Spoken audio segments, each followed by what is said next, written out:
اس کے پاس آ کر رک گیا۔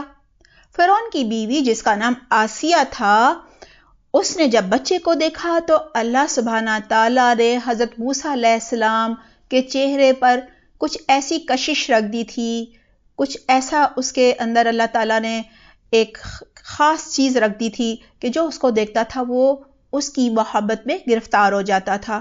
لہٰذا حضرت آسیہ جو تھیں انہیں بچے پر بہت پیار آیا۔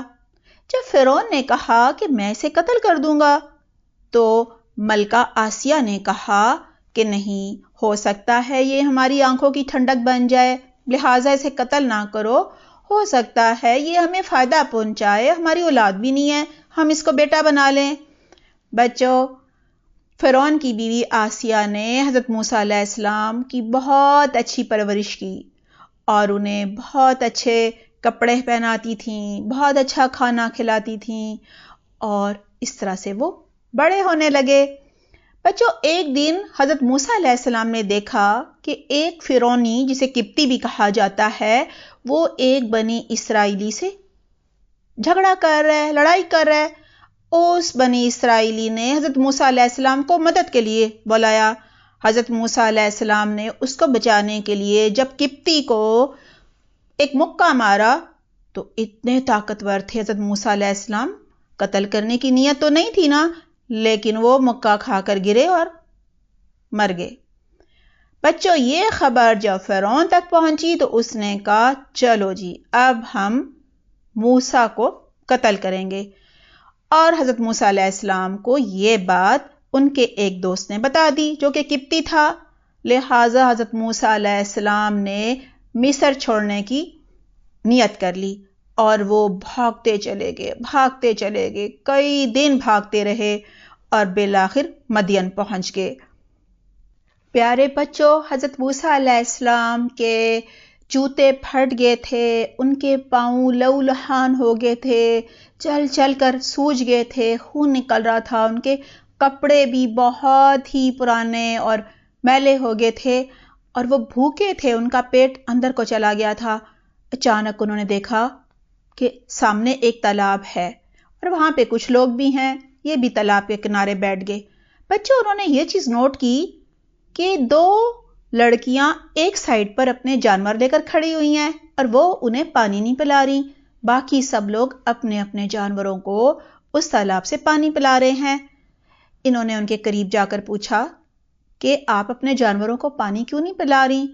انہوں نے کہا کہ ہمارا باپ بہت بوڑھا ہے، ہمارا کوئی بھائی نہیں ہے، لہٰذا حیا کی وجہ سے ہم یہاں بیٹھ کے انتظار کرتی ہیں، جب سب مرد چلے جاتے ہیں تو پھر ہم اپنے جانوروں کو پانی پلاتی ہیں۔ بچوں، حضرت موسیٰ علیہ السلام کے دل میں ہر ایک کے لیے بہت زیادہ خیر خواہی اور ہمدردی تھی۔ انہوں نے کہا لاؤ میں پانی پلا دیتا ہوں۔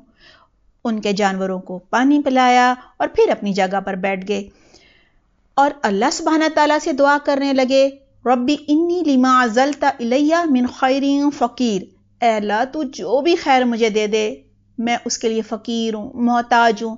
بچوں، آپ نے نوٹ کیا وہ ان لڑکیوں سے بھی تو کہہ سکتے تھے کہ دیکھو میں 6-7 دن سے سفر کرتا آ رہا ہوں، میں بھوکا ہوں، تھک گیا ہوں، میرے پاؤں دیکھو زخمی ہو گئے ہیں، کوئی ٹھکانہ نہیں ہے، کوئی گھر نہیں ہے، کچھ کھانے کو نہیں ہے، میں کتنا اچھا ہوں، تمہارے جانوروں کو پانی پلایا ہے، مجھے کچھ تو اجرت دے دو، مزدوری دے دو، کم از کم اپنے گھر میں کوئی کھانا ہی کھلا دو، کوئی پانی ہی پلا دو۔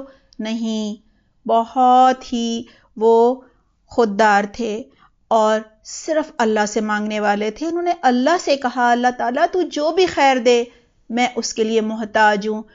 بچوں، اللہ سبحانہ تعالیٰ نے ان لڑکیوں کے دل میں ڈالا، انہوں نے اپنے والد سے جا کر کہا کہ آج تو ہم بہت جلدی آ گئی ہیں کیونکہ ایک شخص نے ہمارے جانوروں کو پانی پلا دیا تھا، بڑا ہی مضبوط شخص تھا۔ بچوں، ان دونوں لڑکیوں کے باپ کے دل میں بھی اللہ نے یہ ڈال دیا خیال کہ اس نے کہا اچھا اسے لے کر آؤ، میں اسے اجرت دوں۔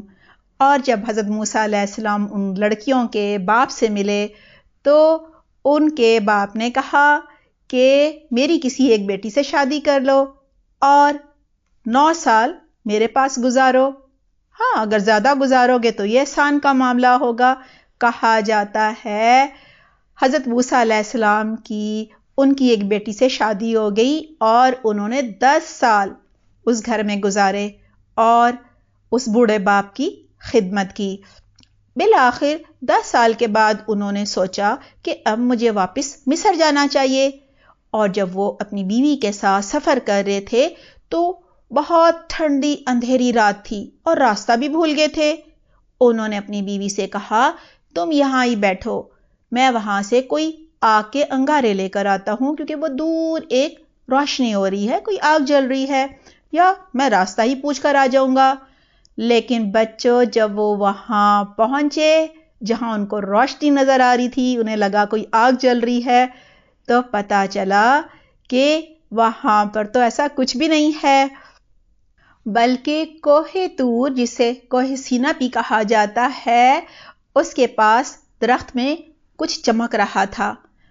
بچوں وہاں پر اللہ سبحانہ تعالیٰ نے حضرت موسیٰ علیہ السلام سے کلام کیا، گفتگو کی۔ اللہ سبحانہ تعالیٰ نے فرمایا اے موسیٰ میں اللہ ہوں، تمام جہانوں کا رب۔ اللہ سبحانہ تعالیٰ نے حضرت موسیٰ علیہ السلام کو حکم دیا کہ وہ اللہ سبحانہ تعالیٰ کی عبادت کریں اور اللہ سبحانہ تعالیٰ کا ذکر کریں، انہیں یاد کریں۔ پیارے بچوں حضرت موسیٰ علیہ السلام کو کلیم اللہ بھی کہا جاتا ہے، جس کا مطلب ہوتا ہے اللہ سبحانہ تعالیٰ سے کلام کرنے والا، گفتگو کرنے والا۔ اللہ سبحانہ تعالیٰ نے حضرت موسیٰ علیہ السلام کو حکم دیا کہ فرعون کے پاس جاؤ۔ اللہ سبحانہ تعالیٰ نے انہیں نبوت عطا کی، انہیں کچھ معجزے بھی دیے، انشاءاللہ اس پر بعد میں بات کریں گے۔ بچوں اللہ سبحانہ تعالیٰ نے جب حضرت موسیٰ علیہ السلام کو فرعون کے پاس جانے کا حکم دیا تو انہیں 2 معجزے دیے۔ پہلا جو معجزہ تھا اس کی اللہ سبحانہ تعالیٰ نے پریکٹس بھی کروا دی۔ وہ اس طرح سے اللہ سبحانہ تعالیٰ نے کہا کہ اے موسیٰ تمہارے ہاتھ میں ہی کیا ہے؟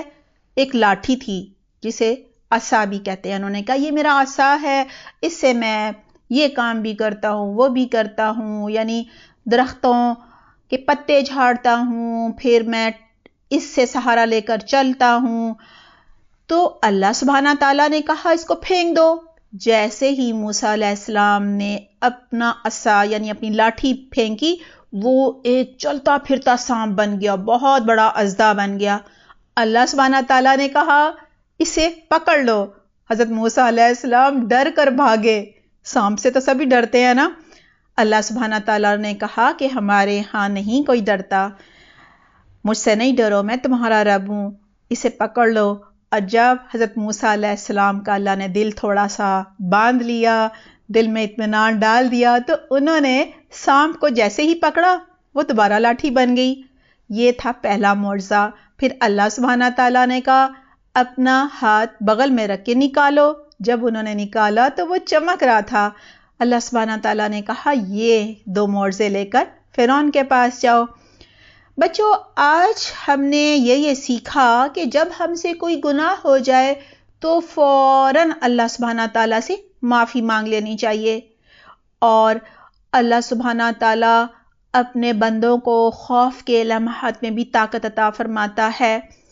اور اگر ہمیں کبھی ڈر لگے تو ہمیں بھی اپنا ہاتھ بغل میں رکھ لینا چاہیے، اور اللہ سبحانہ تعالیٰ عبادت کا حق صرف اسی کو ہے، لہٰذا ہمیں صرف اللہ سبحانہ تعالیٰ کی عبادت کرنی ہے۔ اللہ رب العالمین ہے، اور اللہ سبحانہ تعالیٰ ایسے حالات بناتا ہے کہ بندہ جو ہے وہ اللہ سبحانہ تعالیٰ کی پسند کا بن جاتا ہے، اور اللہ سبحانہ تعالیٰ پھر ایک خاص وقت میں اس سے کوئی ایک بہت بڑا کام لے لیتے ہیں، جیسا کہ حضرت موسیٰ علیہ السلام تقریباً 9-10 سال مدین گزار کر آئے، اور پھر اللہ تعالیٰ نے ان کو نبوت بھی دی اور ایک بہت بڑا کام لیا کہ فرعون کے پاس جاؤ اور اسے توحید کی دعوت دو، اسے کہو کہ تم رب نہیں ہو بلکہ اللہ رب ہے، رب العالمین ہے۔ بچوں ہمارے اوپر بھی جب آزمائشیں آئیں تو ہمیں بالکل نہیں گھبرانا چاہیے، اللہ سے مزید دعائیں کرنی چاہیے اور سوچنا چاہیے کہ اسی میں سے کوئی بہت بڑی خیر، ہماری کوئی بہت بڑی بھلائی جو ہے وہ چھپی ہوگی۔ اپنا بہت خیال رکھیے گا۔ سبحانک اللہم و بحمدک، نشہد لا الہ الا انت، نستغفرک و نتوب الیک۔ والسلام علیکم ورحمۃ اللہ وبرکاتہ۔